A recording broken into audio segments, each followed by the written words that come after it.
We were in Christie Indian Residential School in 64, I think it was 64. The tide came in.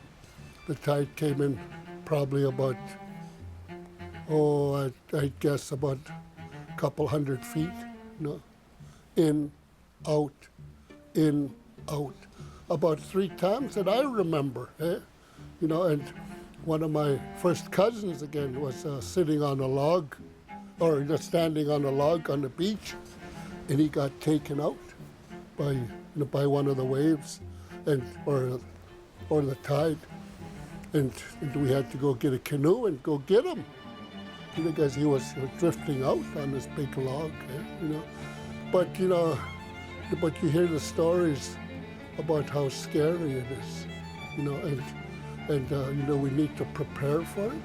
We need to be ready for it, because it can happen tonight. And are we ready? I don't think so.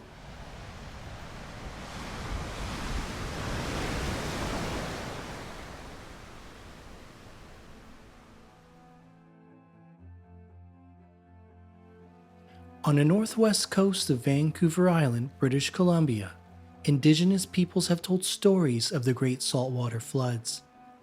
One of these stories is the 1700 tsunami.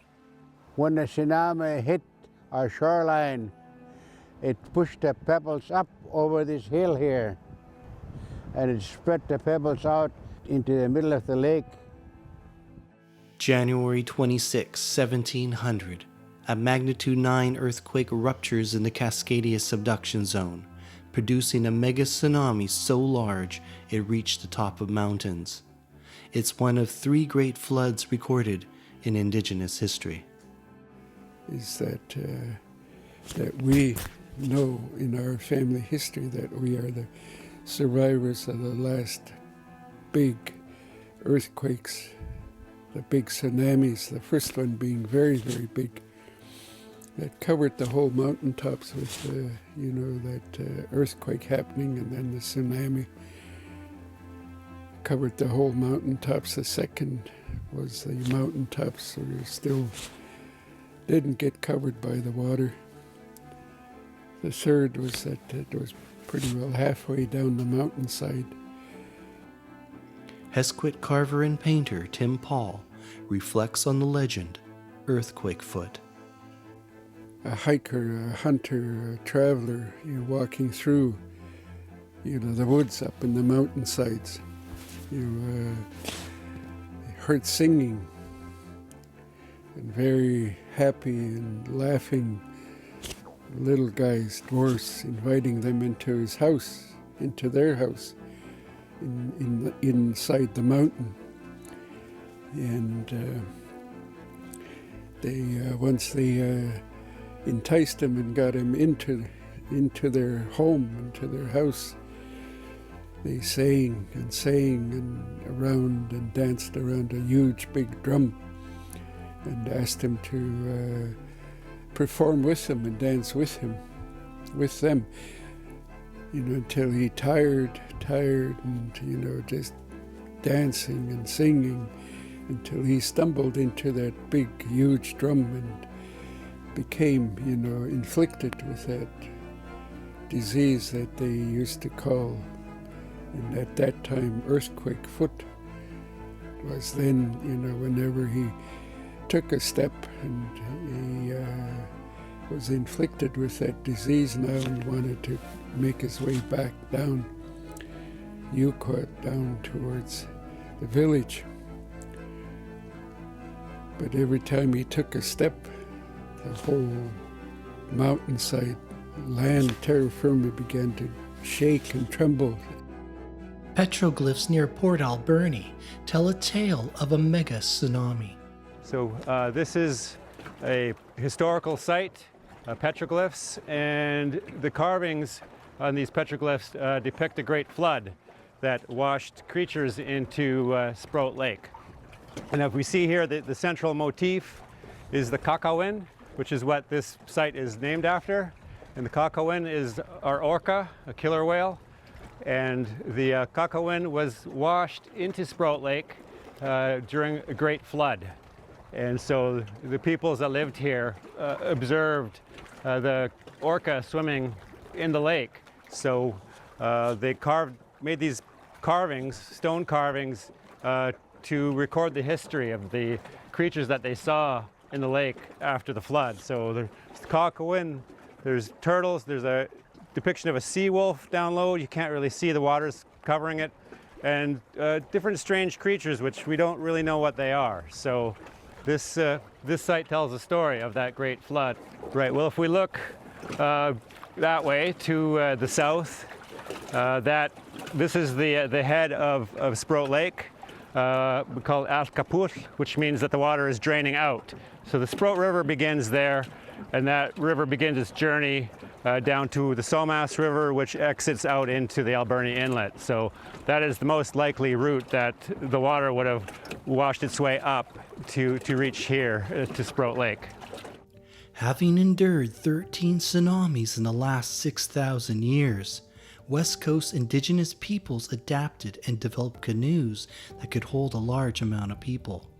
These canoes were strategically placed along the shores and in the mountains. They had a big, what they called flood canoe, and it was huge, very, very different from the whaling canoes or the sealing canoes that you see today. This canoe was just oversized, that would take a lot of the family members in. So there's 8 different types of canoes that we have. But that big one would be the 9th. They used to have a big canoe. One was up this way somewhere. When they had the village out here, they'd run in, and they had like 400 feet of rope tied to, a big stump or a rock or something, and everybody would jump in there and just hope for the best. And they had one like that up west too, so that was our safety net back then, was a big canoe with rope tied into it, and somewhere in the small hill somewhere. And when the flood happened, they went to the highest mountain and cut down the biggest tree, and then they had it there ready and waiting for when the flood came. And they built big, huge rope made out of the cedar bark and tied it to the next biggest tree. And then they made a whole bunch of the canoes and tied them all together.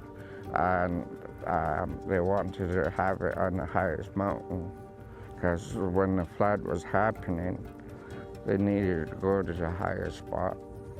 There's evidence, offshore evidence, of the last 10,000 years, and looking at the turbidite records from the soils on the ocean floor, we can see that there were 19 full ruptures of the Cascadia subduction zone. And between those events, there's been as little as like 150 years between major events, and as much as almost 1,000 years. And so what we know is that there is a threat out there. We understand that this threat has impacted communities, every 300 years, plus or minus 200 years. March 28, 1964, at 5:36 p.m. in Prince William Sound, Alaska, the largest earthquake ever measured in North America struck. It generated a 9.2 magnitude earthquake, producing a 200-foot wave. Within 4 hours, it reached Vancouver Island. Welcome to the Zabalas Museum. And if you want to know a little bit about the tsunami of 1964, we've got a few good examples right here in front of me. 8-foot wall of water hits the Amai Inlet and tore apart some of the isolated communities. It did some damage here in Zabalas, moving some buildings around quite a bit, and a lot of the homes at that time were built on logs, and the big huge logs, maybe 3 foot or so through, and they were just raised up and then settled back down. In some cases they were moved, as in the case of the community hall. And I would tell you that the community hall was interesting because it had a huge log, probably about 4 foot, maybe 5 even got through the door and into the building quite a ways, and the loggers in town got together and cut it up and hauled it away. During a full moon on Good Friday, 3 minutes to 11 p.m., the sleepy Hesquit community of Hot Springs Cove were rudely awakened by a torrent of rushing water. Harold Amos started gathering supplies. When the 64 tsunami hit, I was living in Hot Springs Cove, and we weren't warned, or there was no warning at all for such an event. 2 houses out of 18 survived the impact of the wave. 1 house exploded into flames. Harold Amos' family had to quickly move to higher ground. I was at my grandmother's house. It was up on stilts. There was 3 families in there. My father and my aunt, his sister, were all there, plus my grandparents.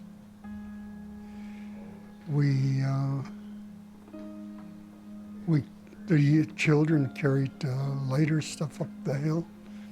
The adults carried the food, blankets and stuff, so we spent about 3 hours up there, maybe more. And then the wave was about 20, 25 foot, I guess, and it wiped out the village. It leveled the place. My uncle's house got moved back about 40 feet and placed right on a stump in his living room. And my other uncle, his little house got taken out and it caught fire on the way out and just about set off the fuel tanks at the store. I had lots of relatives that were in Hot Springs Cove that were just about, they were wiped out, the village, Oh, yes. And I had first cousins, and my grandmother were just about lost in that tidal wave. Good, the stories that I hear was that my grandmother's house got taken out. It floated out, and they just got her out of the window, and the house sank. In 1964, I was 24 years old, and our bunkhouses were propped up on big logging skids. They're about that high, the logs. The bunkhouses were on top of it. And the water, when it came up that high, the skids, it didn't damage the bunkhouses. At home in Nutchat, the tidal wave hit, and after it calmed down, they had a head count.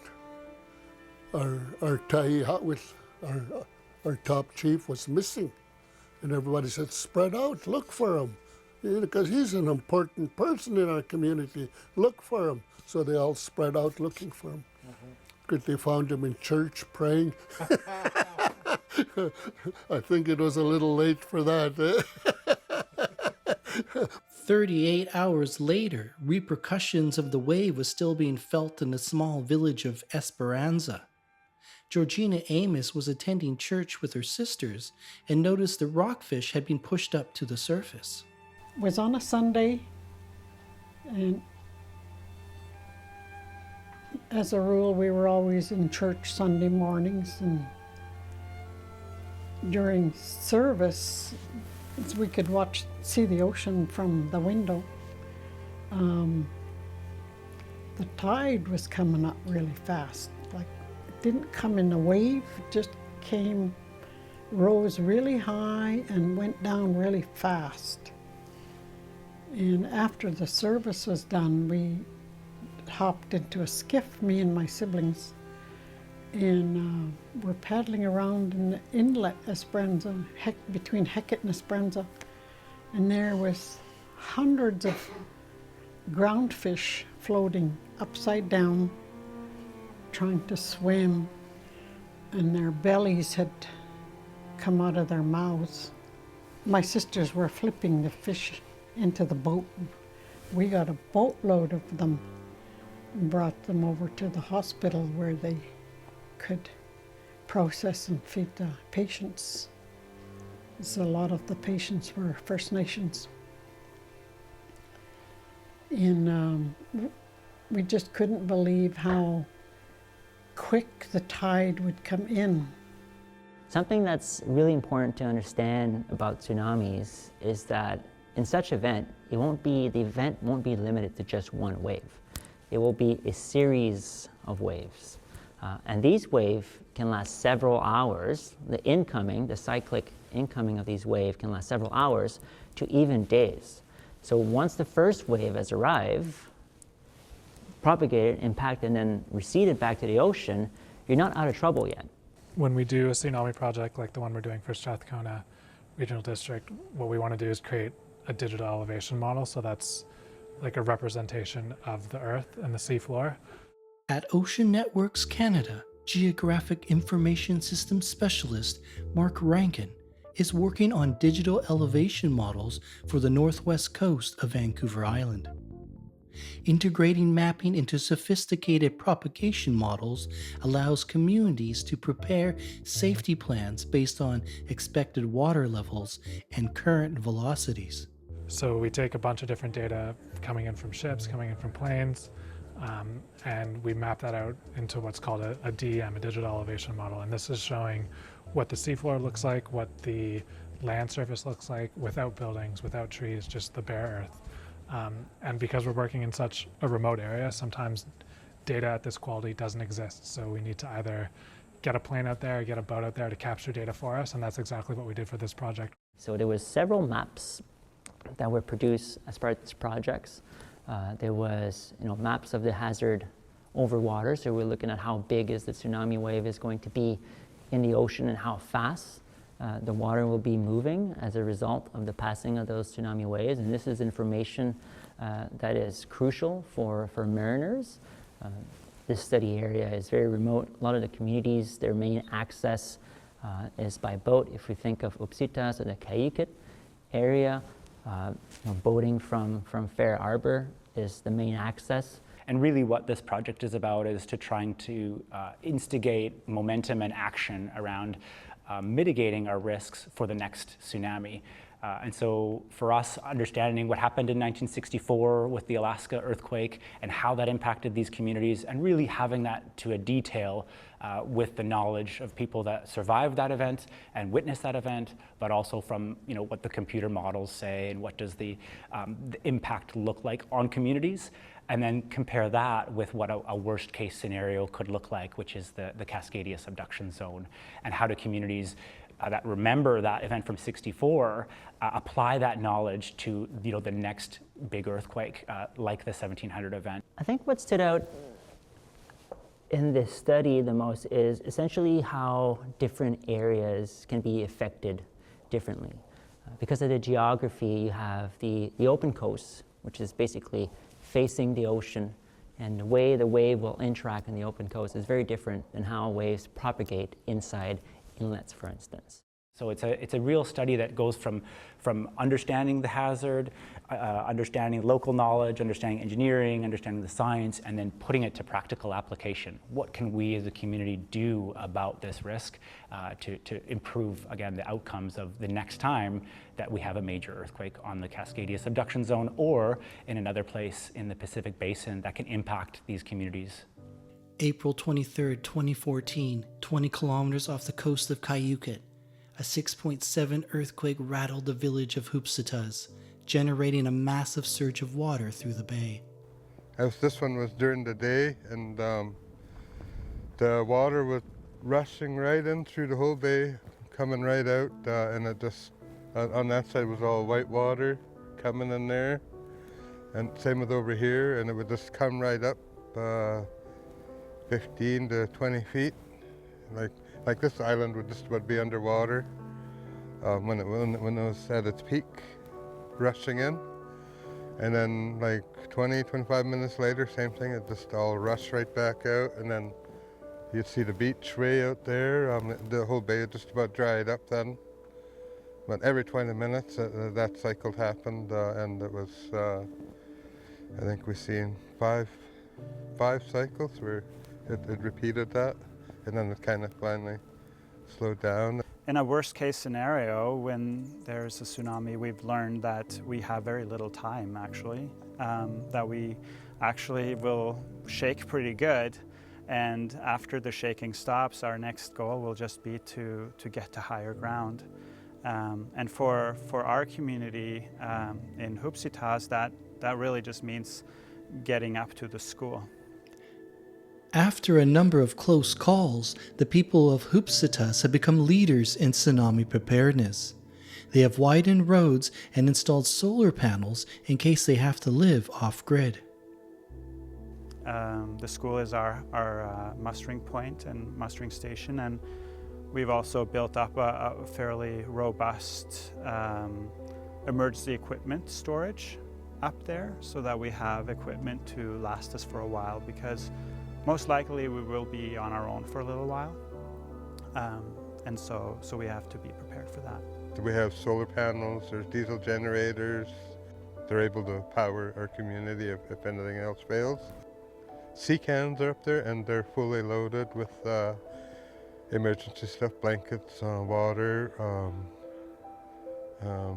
like food packs and stuff like that. And, but yeah, there's a whole plan in place, getting the youth and the elders first and things like that. The biggest improvement I've seen too is we've been working with our neighbors across the bay and in the surrounding islands as well, and sharing our emergency plan and make sure they have one, and things like that, and just letting them know that, aware of the tsunami siren. This is where my house used to be, right here. Fran Wallace grew up in the old Quatsino village of Huatis before they were forced to relocate to Cole Harbour. Yeah, one of the things that they used to watch out for when they were expecting the tsunami was the tide. If the ocean came up further than what it used to do, then they would know that it might be coming soon. And if they saw it come in and then go out again, that was another warning that it might be coming soon. So we were always ready and prepared for that. That was our old school there, and there's a field up here where we were told to all meet up there when the tsunami hits.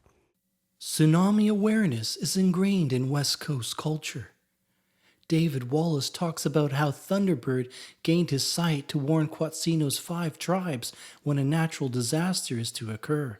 The legend of the Thunderbird is back in the day he didn't have good eyesight, and the snail, Quetzal, did. And the Thunderbird asked the snail to switch eyes, because Thunderbird said, I feel something coming. I need to see a long distance, and I want to fly up. That way I could warn the people of any dangers coming. So they agreed and they switched eyes. And then after the event happened, the Thunderbird told the snail that I like the eyesight and that I'm going to keep it. All the different nations have different animals that have warned them. One nation, the Mama Lilika, I think, they were warned by a butterfly. That's our 11th relative earthquake. The 10 relatives of nature, from the sky, the land, the sea, the rivers, the lakes, the ocean, all of that. You look around, and the rainbows, the winds, all of that we're related to. We're ukhu, we're relative, we're related to nature. So that's the you know, where we begin to always understand, you know, our place in this world, in this universe. That reminder from that 11th relative of ours, the earthquake, is that we are the very, very smallest part of this universe, of this world. We're the tiniest, tiniest little bird in this world as human beings. So that the 11th relative of ours reminds us every now and then, and very quickly, our place, you know, and how small we are in this world.